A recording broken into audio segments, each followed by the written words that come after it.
लेकिन बिहार की सत्ता में एनडीए की वापसी के बाद बीजेपी और जेडीयू के कार्यकर्ता जश्न मना रहे हैं।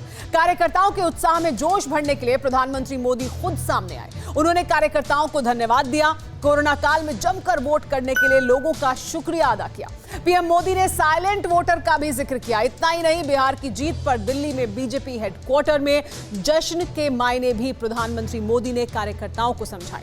प्रधानमंत्री नरेंद्र मोदी ने संकेत दिए कि बिहार के नए मुख्यमंत्री नीतीश कुमार ही होंगे। प्रधानमंत्री मोदी ने इशारों में ही यह भी बताया कि बीजेपी की अगली मंजिल अब बंगाल है।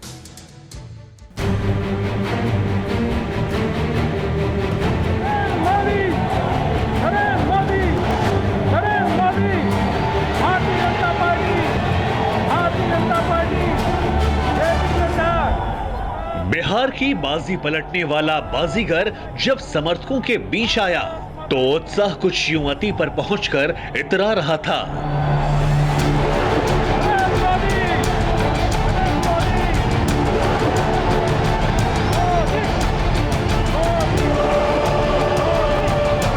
ये खुशी, ये जश्न, ये उत्सव, ये उत्साह सत्ता में वापसी का है।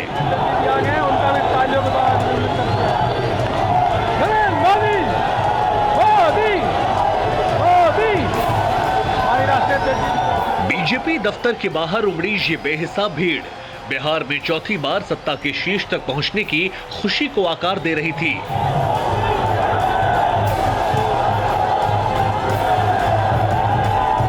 देख लीजिए, नाउम्मीदी के अंधेरों को चीरता हुआ पाटलिपुत्र में जब कामयाबी का कमल खिला तो इंद्रप्रस्थ में बैठे भगवा पार्टी कार्यकर्ता कैसे खिलखिला उठे।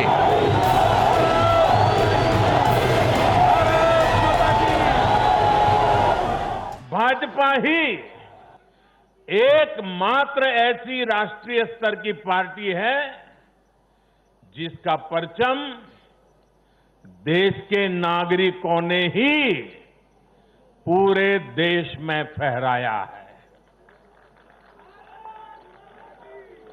आप याद कीजिए, कभी हम 2 सीट पर थे, 2 और 2 कमरों से पार्टी चला करती थी।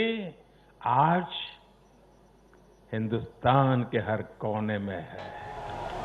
बिहार में महापर्व से पहले अपने करिश्मे से सियासी महाविजय की पटकथा लिखने वाले प्रधानमंत्री नरेंद्र मोदी ने दिल्ली से कुछ यूं आभार जताया बिहारियों का।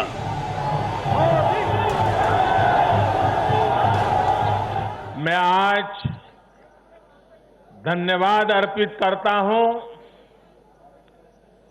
देश के कोटि कोटि नागरिकों का। पाटलिपुत्र में विजय पताका फहराने वाले हिंदुस्तान के प्रधान ने और क्या-क्या कहा, ये हम आपको बताएंगे।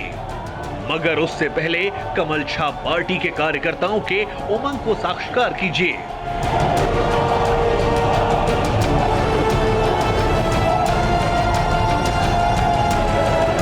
बीजेपी हेडक्वार्टर में प्रधानमंत्री नरेंद्र मोदी के पदार्पण से पहले ही कार्यकर्ताओं की भीड़ उमड़ी थी। जैसे जैसे शाम बढ़ रही थी वैसे वैसे लोग बढ़ते जा रहे थे। हॉल के अंदर जितने लोग थे उससे कहीं ज्यादा बाहर सड़कों पर भीड़ थी। बीजेपी दफ्तर के गेट पर अध्यक्ष ने प्रधानमंत्री का स्वागत किया। प्रधानमंत्री नरेंद्र मोदी अंदर गए और फिर घंटों से प्रतीक्षा कर रही भीड़ का इस्तकबाल किया।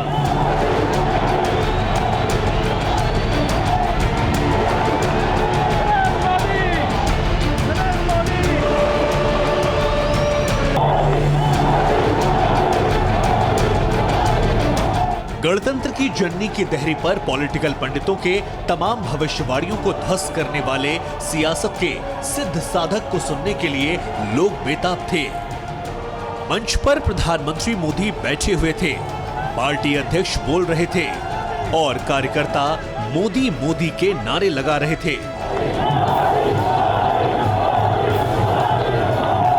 प्रधानमंत्री मोदी जब बोलने के लिए आए तब गणतंत्र को नई ऊंचाइयां देने वाली आवाम का शुक्रिया किया। मैं आज धन्यवाद अर्पित करता हूं देश के कोटि कोटि नागरिकों का। धन्यवाद इसलिए नहीं कि उन्होंने चुनावों में भारतीय जनता पार्टी को इतनी बड़ी सफलता दी है, इसके लिए तो वो हकदार है ही। धन्यवाद इसलिए क्योंकि लोकतंत्र के इस महान पर्व को हम सभी ने मिलकर बहुत उत्साह से मनाया है। कोरोना काल में चुनावी राजनीति की सफलता का जिक्र किया। कोरोना के इस संकट काल में ये चुनाव कराना आसान नहीं था, लेकिन हमारी लोकतांत्रिक व्यवस्थाएं इतनी सशक्त हैं, पारदर्शी हैं कि इस संकट के बीच भी उन्होंने इतना बड़ा चुनाव करा करके दुनिया को भी भारत की ताकत की पहचान कराई है। बीजेपी हेडक्वार्टर में कमोबेश वैसा ही दृश्य था जैसा मई 2019 में दिखा था। वैसी ही भीड़ थी। भीड़ को देखकर हिंदुस्तान के प्रधान का वैसा ही उत्साह था।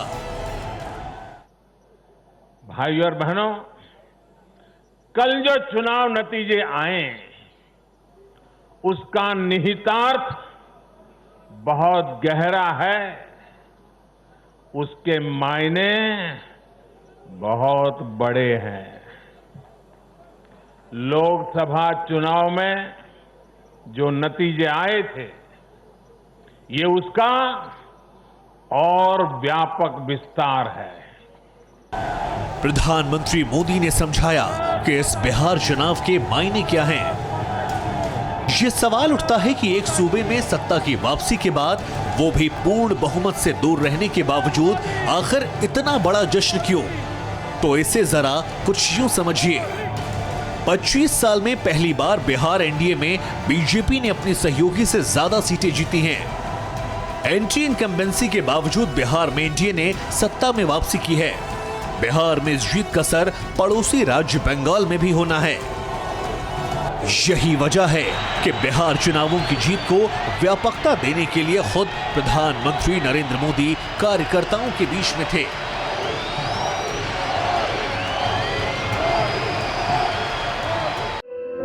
धुआं धुआं सा ये शहर क्यों दिखता है, सुना है बाजार में धुएं का सामान बिकता है। ये दिवाली सिर्फ दिए वाली।